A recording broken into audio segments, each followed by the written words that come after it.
Hello, wonderful humans. I am a little bit tired this morning. And I know a lot of you have days where you're feeling tired or you're not motivated or you don't want to work on your goals or any of that.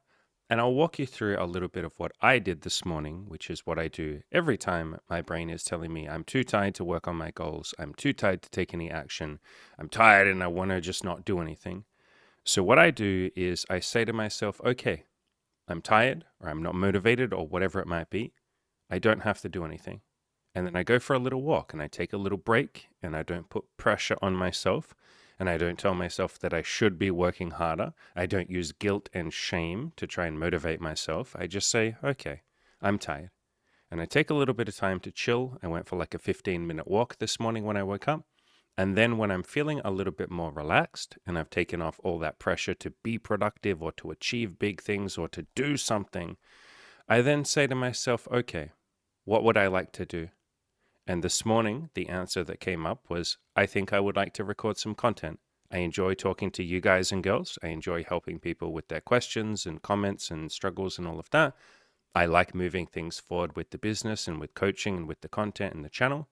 Okay, I think I'd like to go home and record some content. And here I am today. So if you take a lot of that pressure off yourself that you should be productive, that you have to do something, if you take away that force and that guilt and that shame and that fear, a lot of you work on your goals out of fear, guilt, and shame. If we can let go of that a little bit, which can be a challenge, but if we can let go of that a little bit, take a break, relax, and be kind to ourselves, in that moment, if we then say, what do I want to do?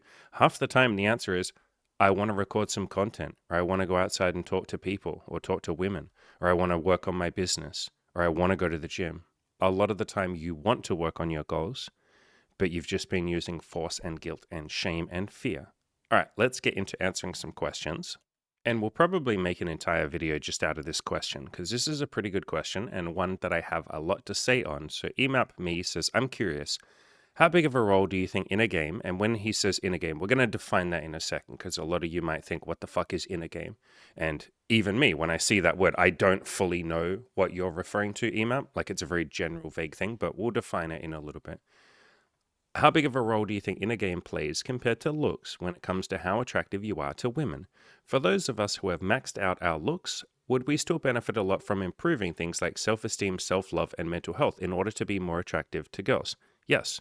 The short answer is, I believe, or I have seen in my experience, in my own life, in the life of all of my friends, in the life of all of my coaching clients, which is a few hundred people at this point, in the lives of a hell of a lot of you in the comments section and over on my blog and on my Spotify podcast and in emails I receive and social media and all of that, I would say that in a game, and again, we'll define that in a second, is infinitely more important or infinitely more beneficial than looks. Now, a lot of people will hear that and go, oh, so you're saying looks don't matter. That's not what I said.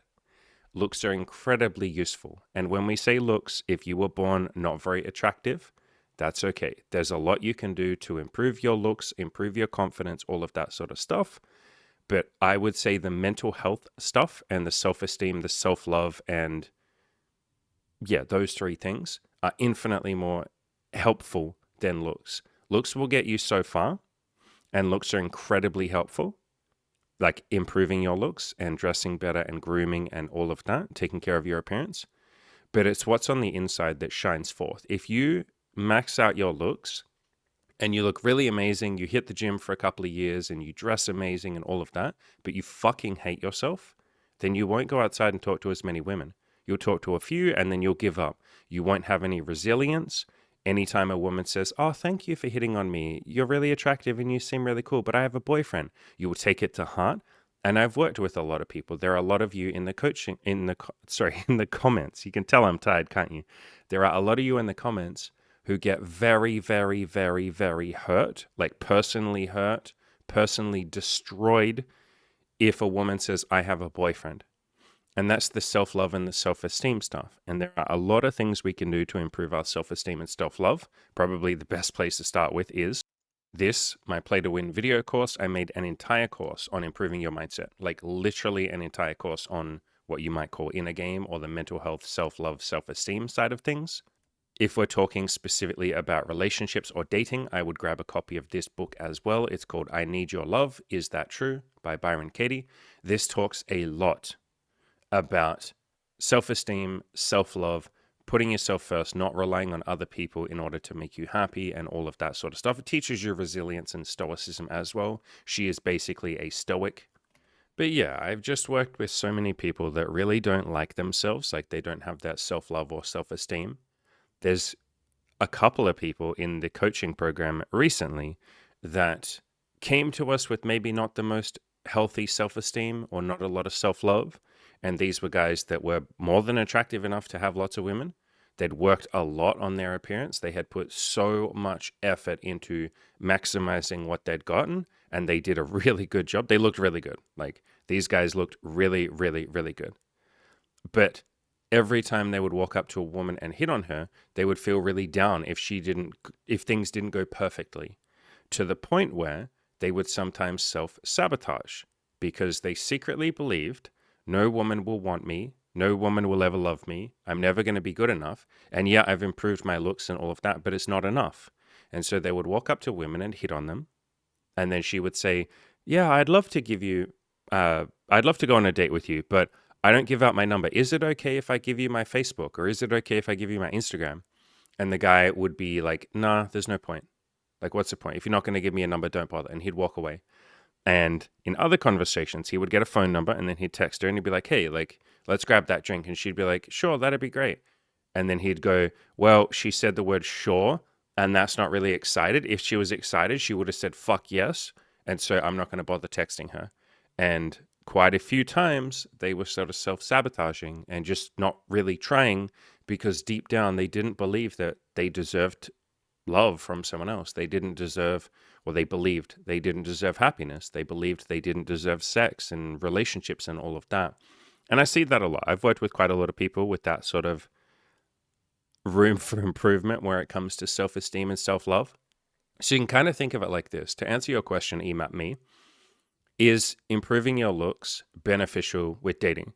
And maybe let's zoom out a little bit and say, ignore the fact that you've said for women.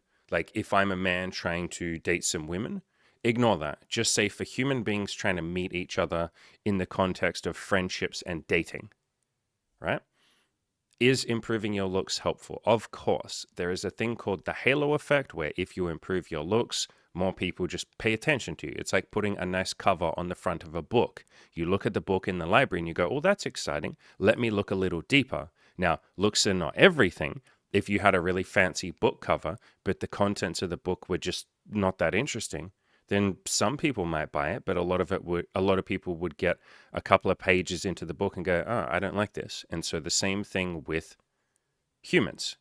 Yes, looks are the first thing that people see, so that can be very, very helpful. But we're here for more than just someone looking at us and saying, wow, they're attractive. And so the deeper stuff is what helps people or makes people or why people want to stick around.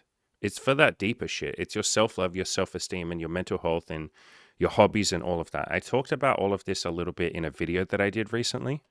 This video on my channel, and you can just search for the word success or pillars. And in this video, I talked about the 7 things that I've found in life that make someone happier. You know, the 7 pillars of success. And so if you go into that video and scroll down, you can see the timestamps down in the description. And you can see that sex and relationships is just one pillar. And I know your question is specifically about sex and relationships, you know, sex and dating and deeper relationships, but that's just one of the 7 things in life that will make you happy.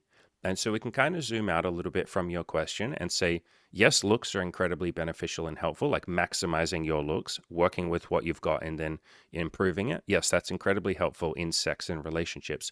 But look at all the other stuff that is outside of sex and relationships, you know, friendships and social life, meaning and purpose, money and financial stability. You don't have to be super rich, but you probably, most of you, want enough money that you're not sitting there going, holy shit, I might be homeless this week. Like, you want a stable financial life. Fitness and health. And notice I said health and not just appearance. Hobbies and having fun, like letting go a little bit and enjoying your life. And then the big one that we're talking about here today, mental health and happiness. And in the rest of this video, you know, I talk about like how to actually take action, what to do if you're not sure what you want, how to find some meaning, how to find some purpose, all of that stuff. So like this video talks a lot about this, but look at this part down here, this timestamp. Success alone won't make you happy. It's the appreciation of that success that will make you happy. And so we could kind of also phrase that in terms of your question and say, just having good looks and having a lot of sex or having a relationship isn't the thing that will bring you all the meaning and happiness and purpose in your life. That is, like I said here, one of the 7 pillars of success. And I think you probably know that, but I'm just pointing that out to really drill into you that appearance will have an impact on like quite a lot of these. Like your appearance and your looks will help you with your friends and your social life. It will help you with sex and relationships, obviously. And your appearance might help you a little bit with money and financial stability. Like you might look more professional, you might look more approachable, depending on what kind of business you have. And it might have a little bit of an impact on your health. But for other things like hobbies and just having fun, your looks might not matter that much. For meaning and purpose, yeah, your looks will matter to some degree because it can help with self-esteem. You're basically, by improving your looks, taking care of the body that you've been given. Like you're looking after the body that you've been given. If you dress it nicely and groom it nicely and lose a bit of weight if you want to do that, gain a bit of muscle if you want to do that, you're taking care of something that's meaningful and has purpose to you. So that can help a little bit with that. And mental health and happiness, yeah, improving your looks can help you love yourself a little bit more and all of that. But you notice as we look at all the other areas of success in life, looks and appearance have a little bit of an effect, but things like self-esteem and self-love will have a fucking massive effect on literally all 7 of these pillars of success. You can kind of think of it like this. If you have incredibly low self-esteem and you're full of guilt and shame and you live in a very fearful place in your mind and you're not very happy and you don't really like yourself and you don't like being you and you don't like the world and you don't like being alive, pretty fucking hard to be a social person or have friendships, isn't it? If you don't like yourself, it's pretty hard to smile at strangers when you walk past them on the street. It's pretty hard to have any friends. It's pretty hard to feel like you deserve to be a social person. If you don't like yourself and you don't like being part of the world, it's very hard to have any meaning or purpose. Like, if anything, you start going the opposite and you start thinking life has no meaning. Life is completely depressing. I'm depressed. If you don't have very healthy self-esteem and self-love and your mental health isn't very stable or great, then yeah, it's very hard to have sex because like I said, and I could list you guys like hundreds of examples of people I've seen that self-sabotage without meaning to. They're not doing it on purpose, but self-sabotage in terms of sex and relationships. I've worked with a lot of people where I basically say, if you just like stop shooting yourself in the foot, you would find that a lot of women would date you, would fall in love with you, you'd have a great time, it would be amazing, you'd build something beautiful together. But you're the one, because of your low self-esteem, that keeps shooting yourself in the foot. These women aren't doing this to you. If anything, they want to date you. And you're the one that doesn't feel like you deserve it. So you're pushing them away as a defense mechanism, which a lot of us do, and it's okay. But you're pushing them away. And so it's solely your self-esteem. Let's work on that. There are, like I said, a few guys in the coaching program right this second that we are literally focusing on their mental health, their self-esteem, their self-love, letting go, being a little bit more peaceful and all of that sort of stuff, because that's all that they really need to improve when it comes to dating right now. Like, these guys have worked on their appearance. It's great. They're above average, which really is all you need to be. You can go way further than that, of course, but as long as you're like slightly above average, good job. Great. That's the barrier. That's the bar. And so now it's like, let's work on your mindset and your mental health and your self-esteem and your self-love. And there's lots of exercises that I give people. So if any of you are listening and you think, man, maybe my self-love or my self-esteem isn't that high. Yeah, I keep thinking that it's hopeless and I shouldn't go out and talk to women. Like, if you're feeling hopeless, that's a big sign that maybe your self-esteem or your self-love could do with a little bit of a boost.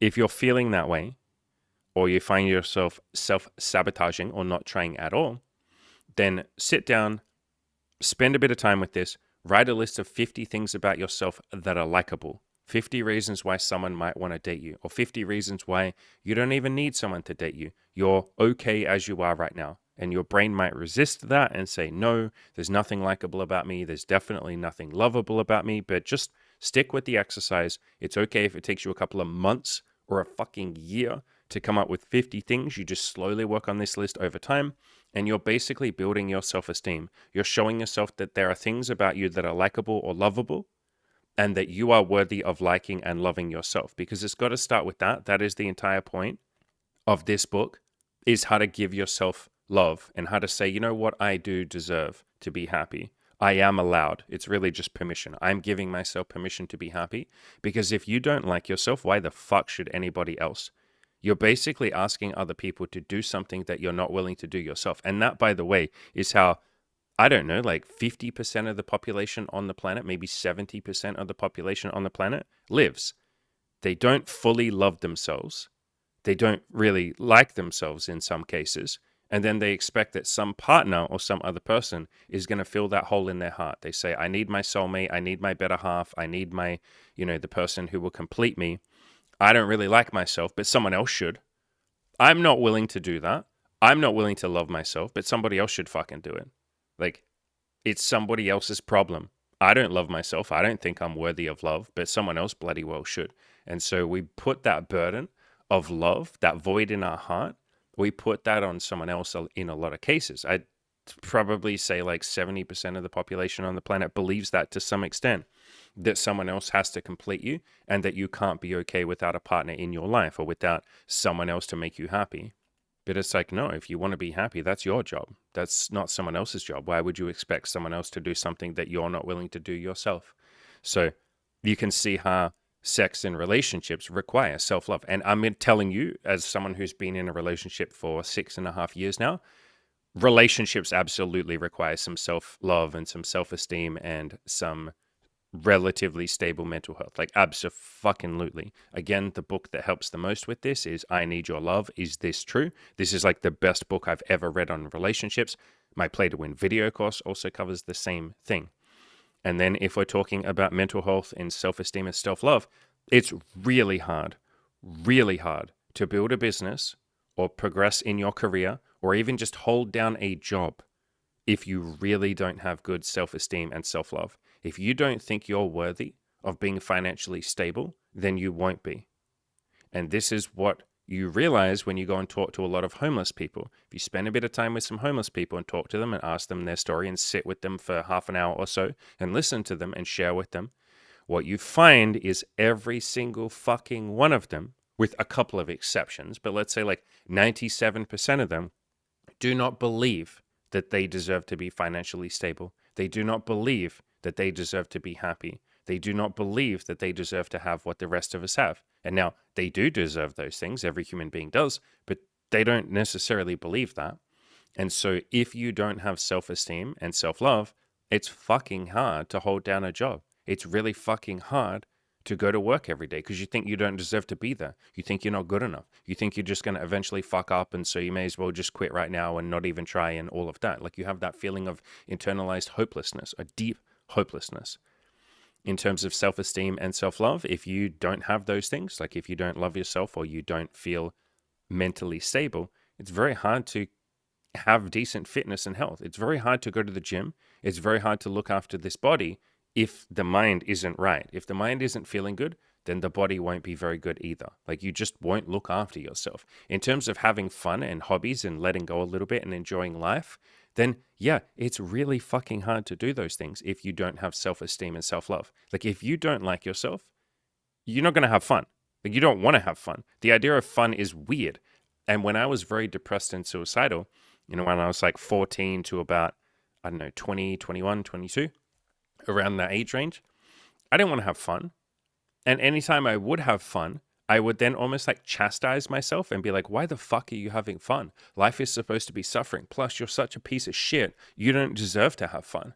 And so I would like self-sabotage the fun. And I would get mad at myself if I ever had fun, or if I ever smiled, or if I ever had a moment where I forgot that I was supposed to be a piece of shit. I would get mad at myself and I'd be like, you don't deserve this, you fucking piece of shit.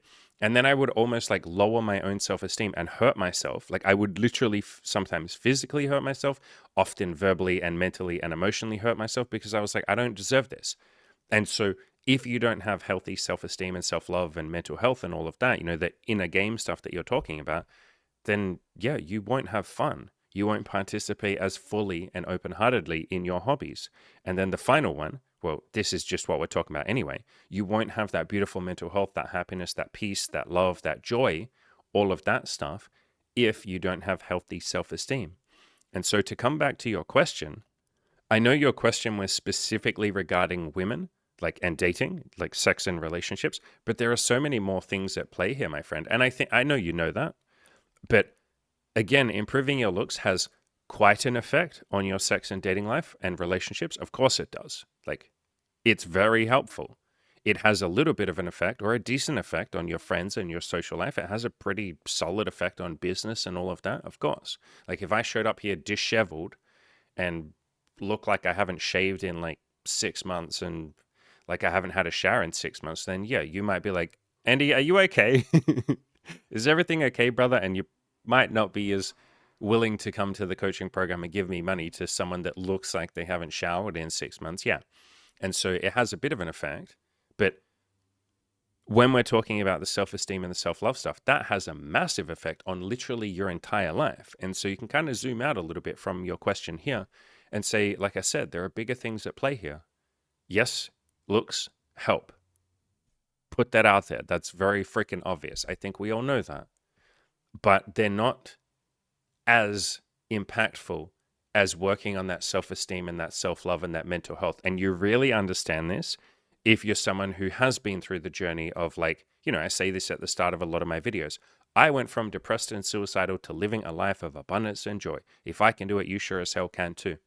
If you've gone through that journey of like actually being suicidal and like attempting suicide and all of that for years, like if you've gone, and you don't have to go through that whole journey, but like if you've been in a very low, hopeless place in your mind, and then you've broken through that and healed that with the help of others and all of that, and then gotten to a point of happiness and joy and peace. And I'm not always perfectly peaceful and all of that. You guys know that. But if you're at a point where 95% of the time you're just feeling gratitude and peace and love and joy, if you've taken that journey from like the very bottom to quite high up, you realize how much self-esteem, self-love, and mental health helps or is important in every area of your life.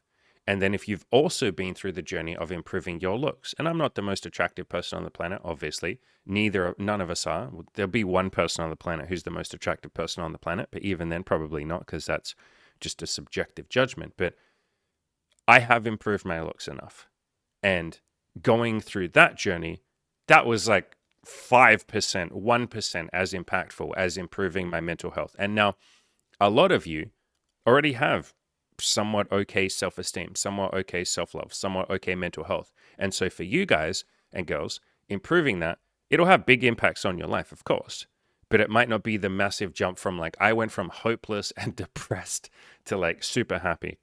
The same with looks. There might be some of you who are sitting there and you're like 300, 400 pounds or something, and then you lose 200 pounds over the next 2 years or something. You slowly chip away at it. You take baby steps. You work on your appearance. You dress better, all of that.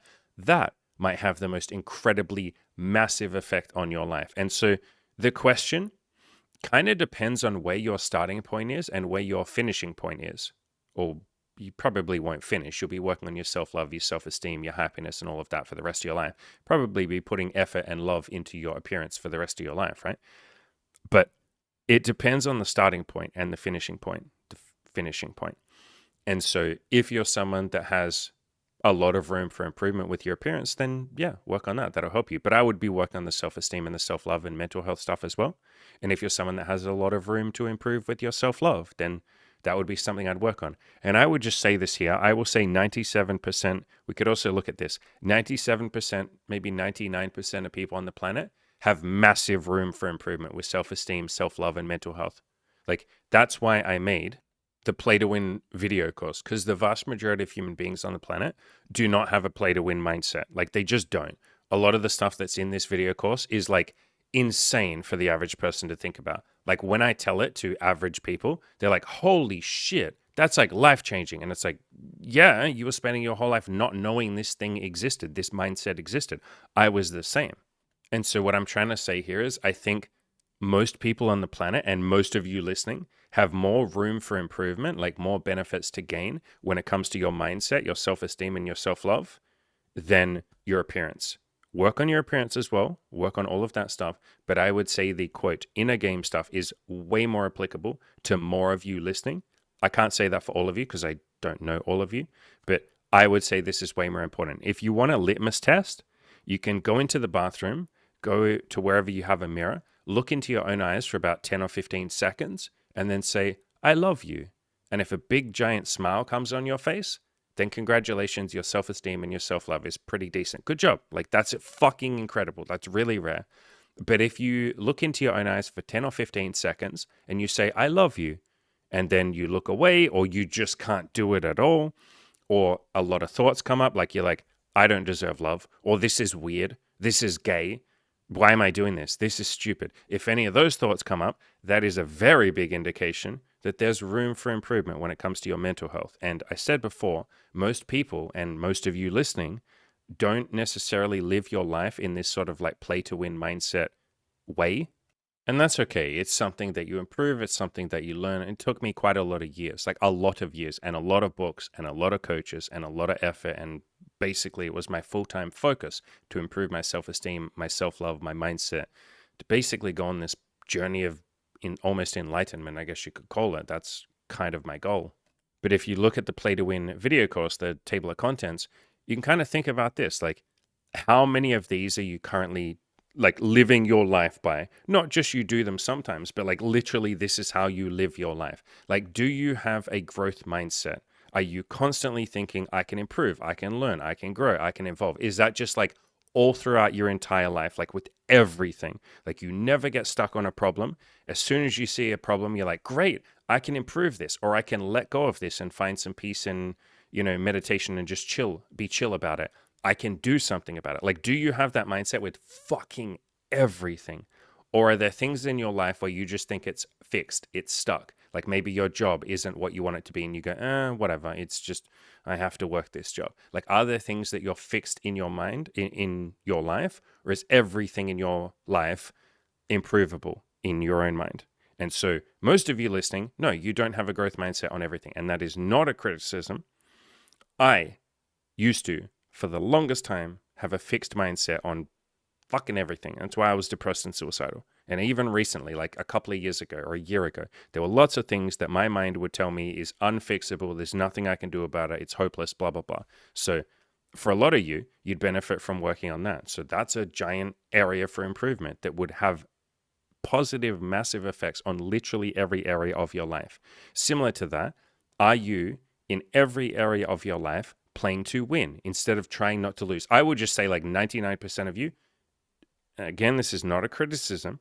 This is a beautiful opportunity. 99% of you play not to lose sometimes, not with everything, but sometimes. What that means is you're worried about rejection. That's playing not to lose. You're worried what people will think about you. That's playing not to lose. You're afraid of criticism. That's playing not to lose. You're worried about confrontation. That's playing not to lose. You're worried about people seeing you hit on women. That's playing not to lose. You're worried about what other people will think about you if you have performance anxiety in the bedroom. That's playing not to lose. Like, you're focusing on the losing. You're focusing on not getting what you want. You're worried about rejection, failure, mistakes. If you even use the word rejection and failure and mistakes as part of your normal vocabulary, then you are playing not to lose. Like, letting go of those definitions and saying, there are no mistakes. It's a learning lesson. There are no failures. How the hell was I supposed to know what to do before I knew what to do? I didn't fail. I learned something. I tried something. It didn't work out the way I wanted it to. Cool, I'll try something else. There are no rejections. She or he just didn't want what I was offering. They didn't want the same thing as me. I didn't get rejected. They just don't want what I want. And so most of you are not necessarily playing to win. You are in a lot of ways. Like, I want to be very clear on that. It's not binary, but most of you have a lot of room for improvement with playing to win. Same as the next one. Most of you don't necessarily believe that every problem has a solution. And that kind of ties into the first chapter of, growth mindset versus fixed mindset. A lot of you believe that there are some problems that can't be fixed. There are some problems that I can't do anything about, and I'm fucked, and I have to just put up with this, and this sucks, and I hate it. If you're using phrases like this sucks or this is bad, if you're thinking in what would be called dualistic terms in Buddhism, like you're saying this is good, this is bad, this is right, this is wrong, this is the correct answer. If you're saying tell me what I should do, if you're using the word should, then that tells you there is a lot of room for improvement with your mindset. If you, like most of you are not doing this ties into what I just said. There are a lot of things in a lot of your lives where you believe this is bad. A funeral, like someone I care about dying, is bad. Losing my job is bad. Becoming homeless is bad. A war is bad. You just have a whole list of things that are bad. And that list goes beyond the big things like war and all of that. And you just label a ton of things bad. If this woman says, hey, I have a boyfriend, that's bad.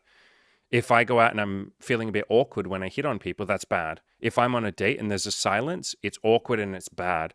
If I can't think of something to say next, that's bad. If I get erectile dysfunction, that's bad. If I'm short, that's bad. If I'm hitting my 30s and I'm starting to get a little bit older, that's bad.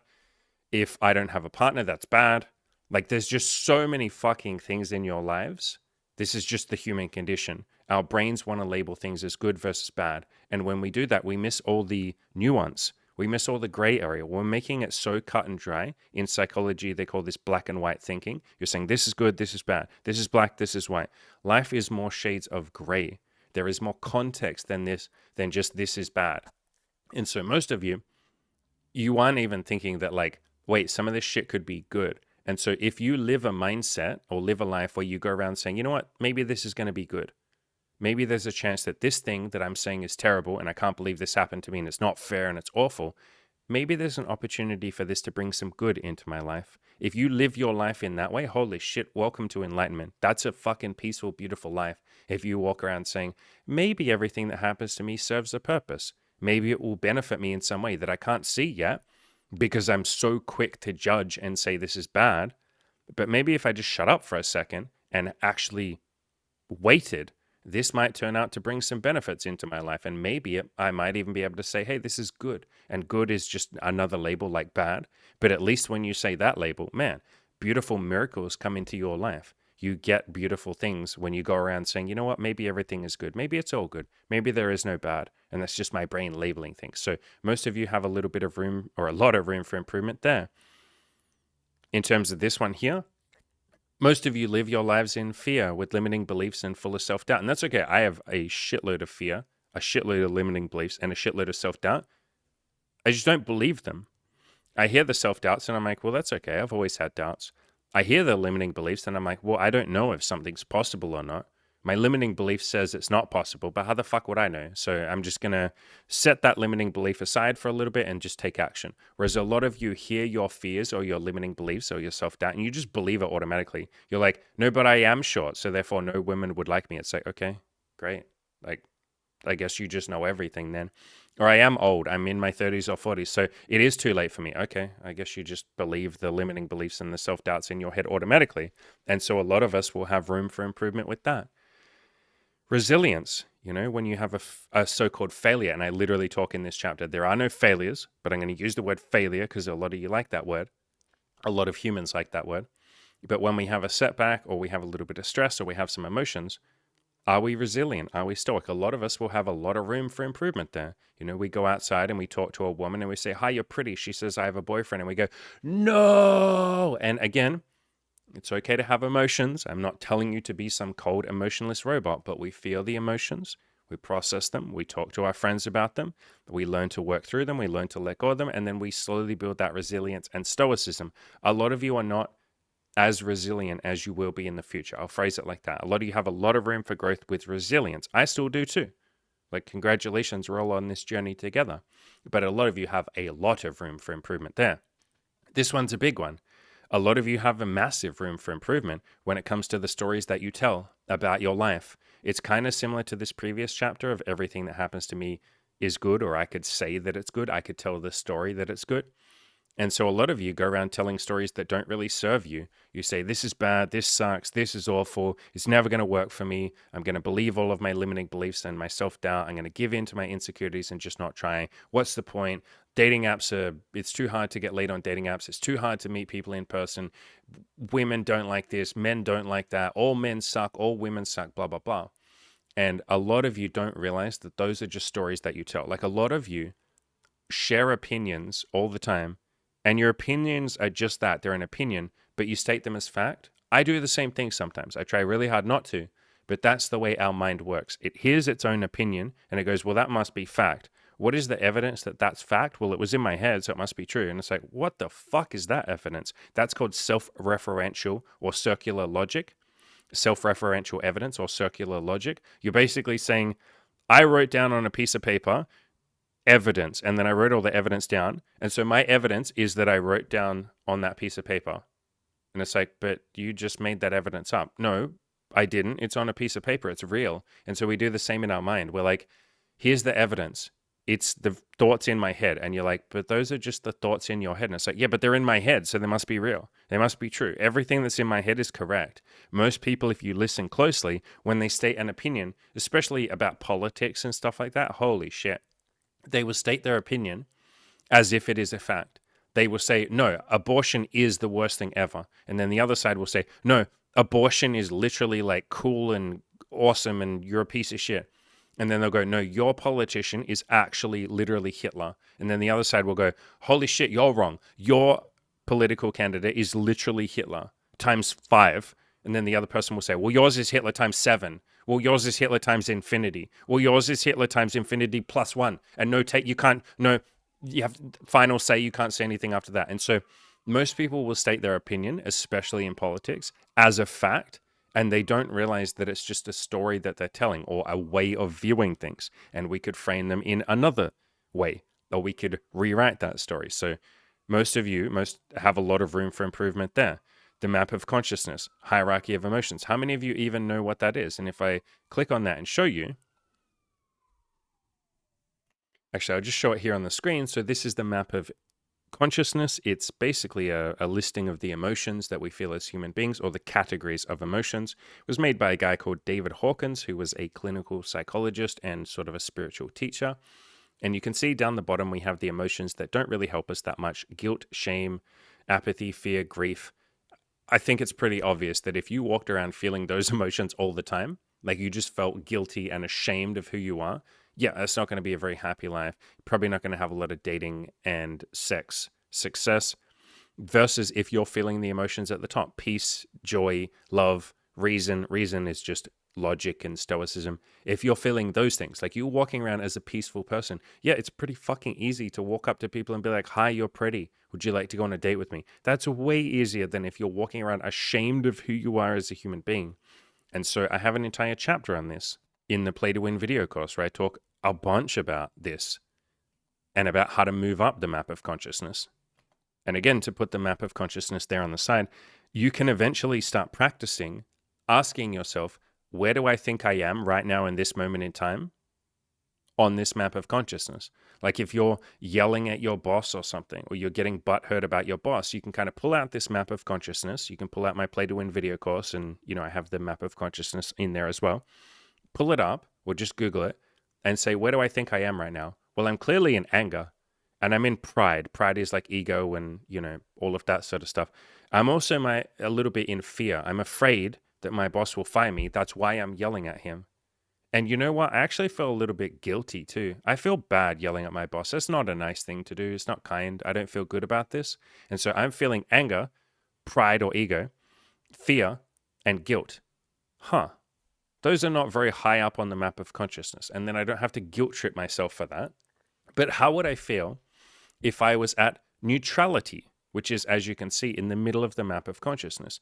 Is there a way I can let myself feel more neutral about this? Can I tell a story of neutrality here? Instead of saying my boss is a dick and he doesn't understand me and he should pay me more and that's why I'm yelling at him, can I be more neutral about this? Okay, what would neutral look like? Well, I would like a raise from my boss because I feel like I'm putting in a lot of work. I can understand that my boss might not want to give me a raise because he has budgets and all of that. Maybe I can walk away, take a deep breath, calm down a little bit, then come back and be more neutral and say, hey boss, look, here's the deal. I would like a raise because I think I'm putting in a lot of effort, but I can understand that you have budgets and all of that. How can we work together to come up with some solution? And then your boss will go, thank you for fucking acknowledging that I have a budget and I have my own stress. And maybe I'm at fear and pride and anger and guilt on the map of consciousness. And so now we can come together as two neutral people and have a fucking conversation. Or hell, maybe you make a massive leap up the map of consciousness and you walk away for a bit and you go, you know what? I'm going to try practicing some love. Okay, I clearly love myself. Otherwise, I wouldn't want a promotion. I clearly love the amount of effort that I'm putting in at this job. Otherwise, I wouldn't even be thinking about a promotion. I'm going to love my boss as well. My boss is doing his best. He's working really hard to keep this company running. I can see how much pressure he is under. And yeah, I don't do a lot to take that off his plate. I don't give him a lot of compliments and tell him he's doing a good job. And actually, if I'm honest, he gives me compliments a lot. Holy shit, how did I not see that before? Because you were caught up down the bottom of the map of consciousness, and that's what happens. You know what? I'm going to go to my boss and just start again. You walk up to your boss, and now with love in your heart and compassion and understanding, you say, boss, I was kind of a dick before, and maybe you were too, but whatever, that's water under the bridge. I can tell you're working really hard, boss, and I know none of us ever really tell you that. But thank you for working so hard here. Thank you for helping me feel like I can work hard here and give a lot too. I really care about this company. I care about this job. And you probably don't hear this a lot, but you're doing a really good job, boss. Like, I'm sorry that I said that you weren't. Your boss would probably fucking start crying and be like, what the fuck? Like, thank you. No one ever says that shit to me. Thank you. And then you go, yeah. And part of the reason why I wanted a promotion was because I think maybe there's more I can do to help you. And if I was getting paid more, then I could give more love and support and put more effort and energy into helping you. Maybe I can take some things off your plate. How about for like 1 month, I will work as if I was getting paid extra. You don't have to pay me extra, but how about I work for 1 month as if I was getting paid extra? And that will be my little loving gift to you because you work really hard, boss, and it would be nice to give you something. And then at the end of that, if you feel like I earned my keep and you feel like it's worth giving me a promotion or paying me extra, then you can do that. If you don't feel like it was worth it, then I'll just go back to doing what I'm doing right now. And then your boss would probably be like, holy shit, you're going to work extra for 1 month. You're willing to do that. Actually, fuck it. I'll just pay you extra. Thank you. I'll just pay you extra. And so with love in your heart, you literally accomplish infinitely more because you're understanding. You're reasonable. You're not angry and prideful and full of guilt and fear and shame and all of that shit. You're able to solve problems a lot better. And so how many of you can honestly say that you walk around with forgiveness, love, compassion, and trying to have a deep understanding of other human beings and yourself? Probably not most people. That's kind of the pathway to enlightenment. And most people are not working on the path of enlightenment. They're not working on being more peaceful and loving. Like, it is very rare a human being that says, my number one mission in life is to spread love wherever I go, or to be as kind to other people and myself as I can be, or to improve the lives of everybody around me, especially or including myself. Very rare is that. And that's not a criticism. It's just that most people are stuck down the bottom of the map of consciousness. They're stuck down in their fears and their grief and their shame and their guilt and all of those sort of emotions that keep us very trapped. And it can be very hard to feel deep love and compassion and understanding for other people when we're stuck down the bottom of the map. So I bring all of this up because, yeah, that's yet another chapter in the Play to Win video course that a lot of us have a lot of room for improvement. And again, if I didn't make this clear, I have room for improvement with all of these things. I'm not perfect with everything in the Play to Win video course. How could I be? I'm a human being. I'm imperfect. And that's what makes me fucking beautiful. That's what makes all of us beautiful, that we're not perfect and we're working on improving a little bit each day. And then the final one, how many of you are doing this? A lot of you are not doing this, and that's okay. There are times when I don't even do this one, which is self-reflection, mindfulness, and gratitude. And so every time you achieve something, a tiny little baby step, are you giving yourself a pat on the back? Are you sharing that victory and that win with other people? Are you grateful for what you have in your life? I did a video about this recently. If you search on my channel for the word homeless, you'll find this video, How to Be Grateful for the Little Things, featuring a homeless legend. And I talked about all the things in my life that I sometimes don't even think about. And it was basically a video of gratitude. You know, I'm grateful for electricity. I'm grateful that I get to pay the bills and Imogen's bills and half of Cam's bills through this content, through my coaching program. And I went through like 50 things or 20 things or something that I'm really grateful for in my life. And so how many of us do that? Most people don't do that. Most people don't sit down every day and come up with like 5 to 10 things they're grateful for. They don't share that with other people. They don't tell their partners every day, hey, I'm so grateful for you. They do sometimes when their partner does a big thing, but they don't live a life of gratitude or mindfulness. I guess you would call it sort of the same thing. And so there's a lot of room for improvement there with a lot of us, myself included, by the way. That was the point of this video. I was like, I sometimes forget things and I forget to be grateful, and that's okay. We don't have to guilt trip ourselves because we forgot to be grateful. You don't have to feel bad because you took things for granted. And in this video, I specifically say that. I say, like, this is not a video to say you're taking things for granted and you should feel bad. No, literally the opposite. This is a video to try and help you feel good, because gratitude feels good. So you can ask yourself, am I living this life of self-reflection, mindfulness, and gratitude, or am I actually moving the goalposts? And what moving the goalposts is you tell yourself, I will be happy when I achieve this goal. Like when I lose weight, then I'll be happy. And what happens is, the way the mind works, you achieve that goal, you lose the weight, you look fantastic, you're happy for a week or two, and then you go, yeah, but. And it's the yeah, buts that get you. You go, yeah, but I don't have enough money. Okay, maybe that's what I need to do to be happy. When I have enough money, then I'll be happy. So you go out, you work on your business for a couple of years. The whole time you're like, maybe happy, but not really, because you're telling yourself, I'm not allowed to be happy until I hit this goal. You almost like punish yourself sometimes, and you're like, no, I can't be happy. I got to focus on the goal. You achieve the goal. You have more than financial abundance. You got a little bit left over. You said you'd be happy, and you're happy for a week or two.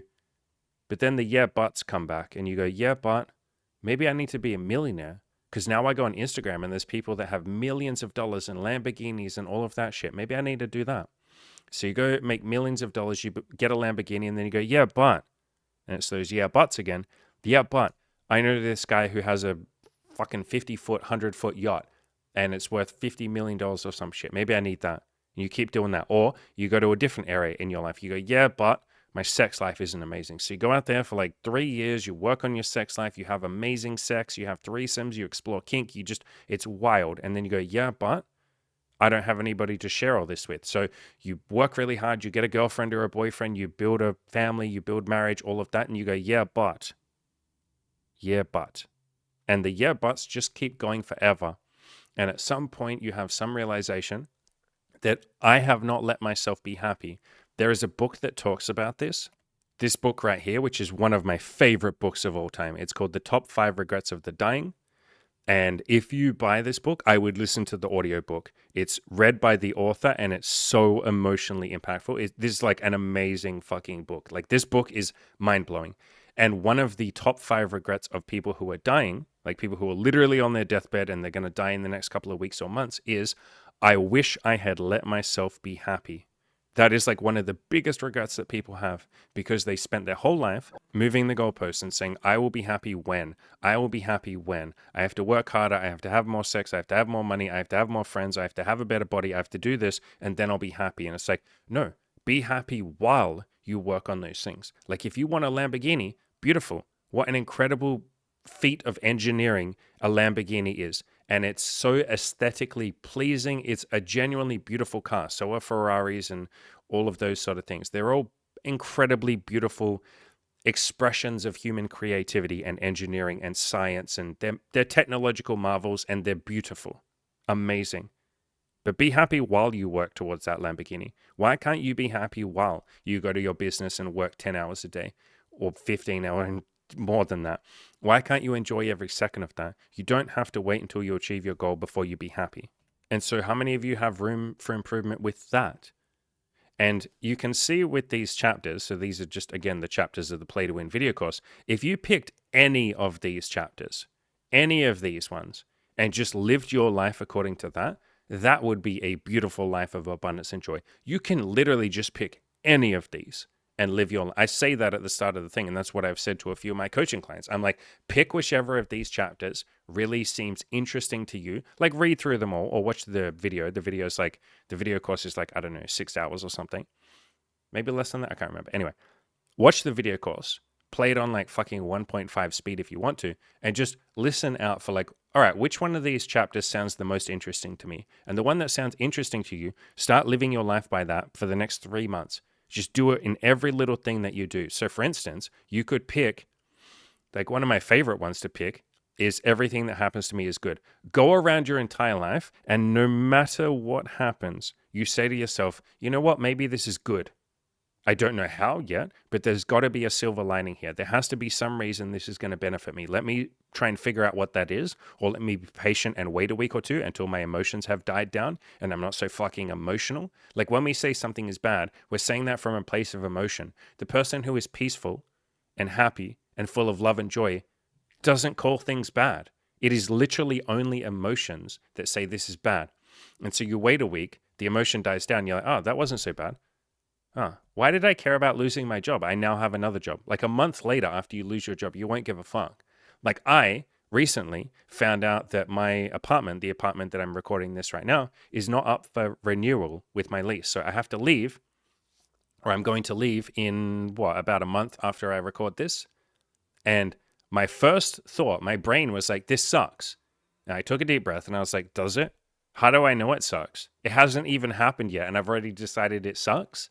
Wow, that's like saying this movie that I'm about to walk into the cinema and watch, and I haven't looked up reviews, I bet it sucks. And it's like, bro, watch the fucking movie before you decide that it sucks. Same thing with life. It's like, move out of the fucking apartment or start the process of moving before you decide it sucks. And so I took a deep breath and I was like, maybe this is good. Maybe this is going to benefit me. Let me count the ways in which this is going to benefit me. And I talk about this in this chapter here in the Play to Win video course. I literally say, you sit there and come up with ways that this could be good. Like, I'm not just telling you to just say everything is good, like, wait. No, come up with actual evidence. So what are 3 reasons me moving is a good thing? Well, it will be a beautiful opportunity for me to let go of a lot of stuff that I'm attached to in this apartment. What a beautiful, beautiful practice of the fact that ultimately I am going to let go of everything when I die. I have to let go of everything at that point. I could choose not to. I can choose to cling on, but I don't really have a choice. I'm going to die at some point. And so me letting go of things in my apartment, it might sound dramatic, but it's not. It's me practicing the ultimate letting go of dying and finding some peace in letting go. Beautiful. It's a chance for me to sell a bunch of stuff that's been sitting around my apartment, and then I can make a bit of money. Whoa, that'd be nice. Isn't that cool? That'd be really cool. It's a chance for me to live somewhere else and realize that I can be happy in a different apartment, or I can be happy in this apartment. And so again, I'm almost like letting go, but I'm showing myself I can be happy no matter where I live. That's beautiful. And so that's 3 things right there off the top of my head why moving could be a good thing. And so you can do that with everything in life. If a family member dies or something, and your brain is just going to be like, this is bad, this sucks, this is awful, this is terrible, I can't believe this happened, this is a tragedy, how could this happen? Well, people die, that's how that happened. But we can kind of go in there and say, are there some reasons why this could be a good thing? Okay, this might be a beautiful, beautiful opportunity for me to hit the pause button on my life. And from a very selfish standpoint, maybe this will give me a bit of time to reflect on my own mortality and the fact that I'm going to die one day. And am I really happy with the way that I've been living my life? Or is my parent dying or my family member dying a reminder that life is fleeting, it's short, it's only for a limited amount of time? Maybe this is a chance for me to reset my life and change some of my priorities. You know what? If I'm honest, I haven't been happy in my job for a long time. Maybe I'm going to quit my job. You know what? I haven't really been happy with my dating life. Maybe I'm going to put some effort into it. And then there you go. There's one fucking silver lining. Another silver lining might be, this is a beautiful opportunity for me to stop and reflect and be grateful for the person who has now departed and all the memories we shared and how much of an impact that they had on my life. Maybe this is an opportunity for me to go and do some good to other people or for other people, because this person who's passed away, the reason I'm feeling this guilt, this grief, the reason I'm feeling this grief, and yeah, sometimes people do feel guilt when someone dies. I'm feeling this grief and this guilt and all of these emotions and this fear and all of this. Maybe it's a reminder of how much they meant to me. After all, I wouldn't be feeling grief if they didn't really mean anything to me, would I? And so that's beautiful. Maybe I can go and have that impact on someone else. Maybe I can be that impactful and meaningful to someone else, where maybe they would cry at my funeral. And again, I'm not saying don't cry at a fucking funeral. That's not what I'm saying. But I'm saying feel the emotions, feel the grief and all of that, and then look for ways that it could also be good. And so it's not that you're saying it's not bad. You're just saying we could say that it's bad, it's terrible, it's a tragedy, all of that. We can also say that it's good. I get a chance to let go. I get a chance to remember how much this person meant to me, a chance for gratitude, a chance to hit the pause button and reset my life and change some priorities and stuff like that. Remind myself that I'm going to die one day. This is a beautiful reminder of that. It's a chance for me to be meaningful and impactful on other people, just like this person who died was impactful to me. So all of those opportunities to say that it's good. And so if you just picked this one and lived your life by that, holy shit. And in the context of the original question, we've gone down such a rabbit hole here, haven't we? And we're strayed away from the original question, but this is all really relevant. The original question was, do you think that basically what's in the Play to Win video course and, other things like that, self-love, self-esteem, blah, blah, blah, do you think that stuff helps with women, with dating, sex, and relationships? Yes. Yes. Imagine if you have the mindset of everything that happens to me is good, which again, I've just picked one of the things from here. All of the things in this Play to Win video course massively help with dating. But if we just pick everything that happens to me is good and apply it to the context of dating, imagine you walk up to a woman and you say, hey, you're really pretty. I'd love to chat to you. Are you single? I'm Andy. You reach out, you shake her hand. She goes, oh, thank you so much, but I actually have a boyfriend. Your brain might be tempted, if you haven't worked on, the inner game stuff or the Play to Win stuff, your brain might be tempted to say, it's awful. I can't believe this happened. Another rejection. The number of people that say to me, I got rejected 5 times today. And I'm like, explain to me what happened. And they're like, well, 3 of them had a boyfriend. 1 of them was interested, but she was busy. And then the other one just said, no, thank you. So it's like, so nobody rejected you. And they're like, no, bro, like I just said, 5 people rejected me. So the 3 that had boyfriends, explain how that was a rejection. And then they're like, well, she said no to me. No, she didn't. She said yes to her boyfriend. She said yes to loyalty. How is that a no to you? It's yes to her boyfriend. That's not a rejection. Okay. The one that just said no, thank you. How is that a rejection? And they're like, she said no, bro. She rejected me. No. What were you doing when you walked up to her and hit on her? And they go, whoa, I was asking her out. Okay. So you gave her an offer. You offered, would you like to go out with me? Or would you like to go on a date with me? Or would you like to give me your phone number? And she just said, no, thank you. I don't want that. The same way that if I walked up to someone and said, hi, would you like a glass of water? And she said, no, thank you. I don't want that. It's not a rejection. She doesn't want the thing that I'm offering. And so when you start to reframe some of these things, you no longer see them as bad. And that's step 1. If you no longer see rejection as even rejection, and you reframe it in a different way and have a different view of it, that already makes the dating process a lot more fun. But then if you go one step further and take the mindset of the Play to Win video course, which is everything that happens to me is good or potentially good, you can now reframe, quote, rejection as a good thing. And how do you do that? After you walk up to a woman and you say, would you like to go out with me, blah, blah, blah. She goes, no, thank you. And your brain is tempted to say, oh shit, that was brutal. I got rejected. What you do is in that moment, you take a pause, you take a deep breath, maybe you go sit on a bench or something, or you keep walking around or whatever, and you say, can I think of 3 reasons why what just happened was a good thing? And at first your mind will go, no, it was bad. She hurt me. She's a bitch. Or I'm a fucking loser. Maybe you take that pain and you put it on yourself. I'm a loser. See, this is proof that I'm never going to be worthy. I'm never going to have a woman be nice to me. This is proof that cold approach doesn't work. This is proof that the world is a harsh place. Take a deep breath, you pause, you say, can I come up with 3 things? Let's just start with 1. Well, she's teaching me that not everybody on the planet wants to sleep with me, which is very humbling because deep down, all of our egos secretly think we're the bee's knees. We secretly think we're the most important person in the world. We secretly think everyone on the planet should want to fuck us or date us or be our friend. And when someone doesn't want to be our friend or date us, we get very hurt, don't we? Personally fucking offended because not everybody on the planet thinks we're the most special person in the entire universe. In other words, not everybody on the planet thinks we're literally fucking God. The ego, the mind, literally would declare itself God and thinks that everyone on the planet should believe all of its opinions and that everything the mind says is correct and you should all just believe it. You should all do exactly what my mind thinks. We all have that ego. I have that ego too. And so someone saying no to you starts teaching you a little bit of humility and you realize maybe I'm not that special. Maybe I'm just one of many. Maybe I am a drop in this ocean. And as Mother Teresa said, you are but one drop in the ocean, but without that drop, the ocean would be a little bit less. So yes, you are beautiful. Yes, you are important. Yes, you are meaningful and all of that, but you're a drop in the ocean. You're not the entire fucking ocean.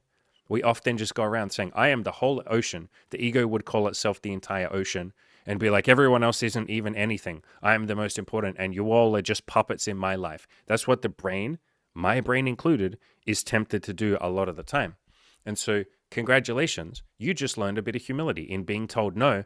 That's a beautiful fucking thing. You're learning that you don't necessarily get everything that you want the millisecond that you declare that you want it from everybody that you want it from.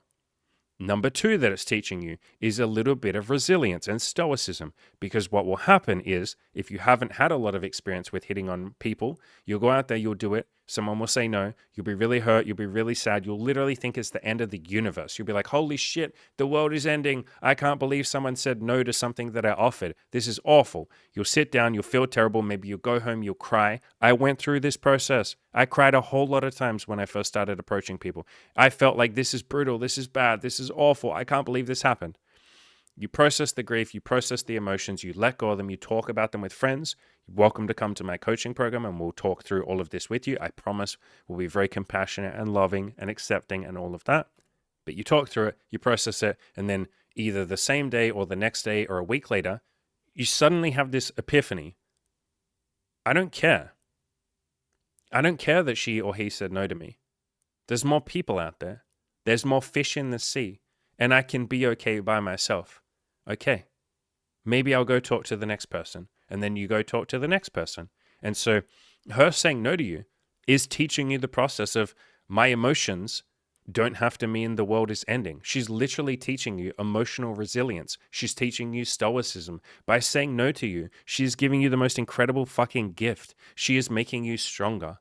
You might not realize that at the time, because again, the emotional brain likes to say, this is bad, this is awful, this is brutal, this is rejection, I failed, I made a mistake, this is awful, like we love to just run, we don't even know we're doing it. We run straight to emotions and then we start labeling things bad, bad, bad, awful, terrible, shit, sucks, I hate this, But if we take a deep breath and pause and wait a little bit, we come to see maybe there were some hidden benefits. And I could keep going on and tell you all the benefits of being supposedly rejected. But like I said, you can just do this after every person that you approach if they say no. And so again, if we just pick one thing from the Play to Win video course, and I randomly picked this chapter, everything that happens to me is good, you can see how much of an impact that would have on just approaching women.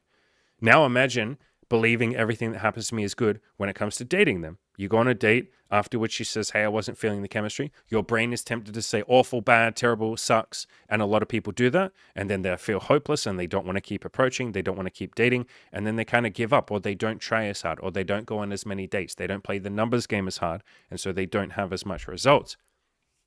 But if you believe this could potentially be good, after the date, you will take a deep breath, you will sit down, you will pause, and you will say, what are 3 reasons that her saying no to me again, or her not wanting to go on a second date, is good for me? Well, first of all, why would I want to go on a date with someone that doesn't want to go on a date with me? So isn't that beautiful that I don't have to spend time with people that don't want to spend time with me? And she doesn't have to spend time with people that she doesn't want to spend time with. Wow. Number 2, that was very assertive of her to say, and very honest of her to say, I don't feel the chemistry and I don't want to go on a date with you. Wow, maybe I could learn something from her. Maybe she is my perfect teacher. Maybe she was sent to me, or she's here to teach me that honesty and being assertive is the way through life. It's the way of integrity. Wow, that was very honest of her. That's amazing. And number 3, kind of similar to the first one, now she's freed me up to go and talk to more people. What a beautiful gift. Because she could have wasted my time. She could have tried not to hurt my feelings and just told me, yeah, I'll go on a second date with you even when she doesn't want to. And that is time that I could have spent on a date with someone else. So she could have wasted my time, but she chose not to. Thank you. Like, thank you for telling me that you're not feeling the chemistry. You might even send her a fucking text message and say, thank you. I really appreciate your honesty and you being upfront. I'm sure this was a little bit of a challenge for you, being this honest and saying no to someone, because you're probably worried about hurting people's feelings and all of that. I just want you to know that you're a very kind, honest, generous person. And I really hope you go out and find the guy or the girl or whatever that you're looking for. Thank you for being so honest. And then he or she will reply and say, thank you for thanking me. Wow. I hope you find what you're looking for too. And now both people walk away from that feeling better off, feeling like they gained something. Whereas what a lot of people do in dating is they feel like they have lost something at every step and turn. You know, if they walk up to a woman and she's busy or she doesn't talk to them, they feel like they lost something. I lost respect. I didn't get to save face. I lost an opportunity. I'm losing self-esteem. I'm losing the will to continue on. I'm losing motivation. So many of you lose motivation if someone says no to you or if someone doesn't want to date you. And so if we can just embrace and live our life by this mindset of everything that happens to me is good, holy shit, dating just becomes so much easier. So to answer your question, again, I think the quote inner game stuff or self-esteem, self-love, mental health, and playing to win, like everything in the play to win video course, I think that shit is like infinitely more important or beneficial than appearance. Appearance is incredibly helpful. Like work on it, yes. But if you don't have the play to win mindset, or if you don't have the self-esteem or the self-love, you're just playing on nightmare mode because you'll go out, you'll talk to a woman, you'll feel hurt, you'll feel personally rejected, you won't want to keep going. Maybe you will keep going, but you play the numbers game half as much as you would if you had that mindset or that positive mindset. So maybe I'll start finishing up. I'm losing my voice. All of this is in the Play to Win video course. You can pay whatever you want for this, even if that's just $1, pay by donation. I would really appreciate if you paid more than that. That would mean the world to me. But even if you just want to pay $1, that would mean the world to me as well. If you want any more help with this, I have coaching as well. I will leave a link in the description below to that. Maybe I'll run the little coaching outro at the end of this video. But as always, ladies and gentlemen, go out there, keep crushing those goals. And I really appreciate all of you. I say this sometimes in videos, but I'm very, very grateful that I get to sit here and help all of you, answer your questions, have fun with you guys and girls. I get to do my coaching program. I get to wake up every day and just work on the things that bring me meaning and joy. So thank you for that. I probably wouldn't be doing this if this wasn't for, or if all of you weren't here. I guess I'd just be speaking into the fucking void or something, but I'm very, very, very grateful that you're all here. If you've been wanting an amazing, awesome, elite sex life, tons of threesomes, plenty of wild adventures, and great memories with awesome people, we would love to help you get there. Here's just a little bit of what our coaching clients have achieved in their time in the program. Renee had a threesome in just his second week of coaching, had a woman write him a love letter, and he went on to have sex with 12 women in just 12 weeks of coaching. Corky had his first threesome, slept with 7 amazing women, and made a ton of awesome memories with them. George and Power both had sex with 10 women each in their 12 weeks, had a bunch of wild adventures along the way. Join me and join them by clicking the coaching link in the description below.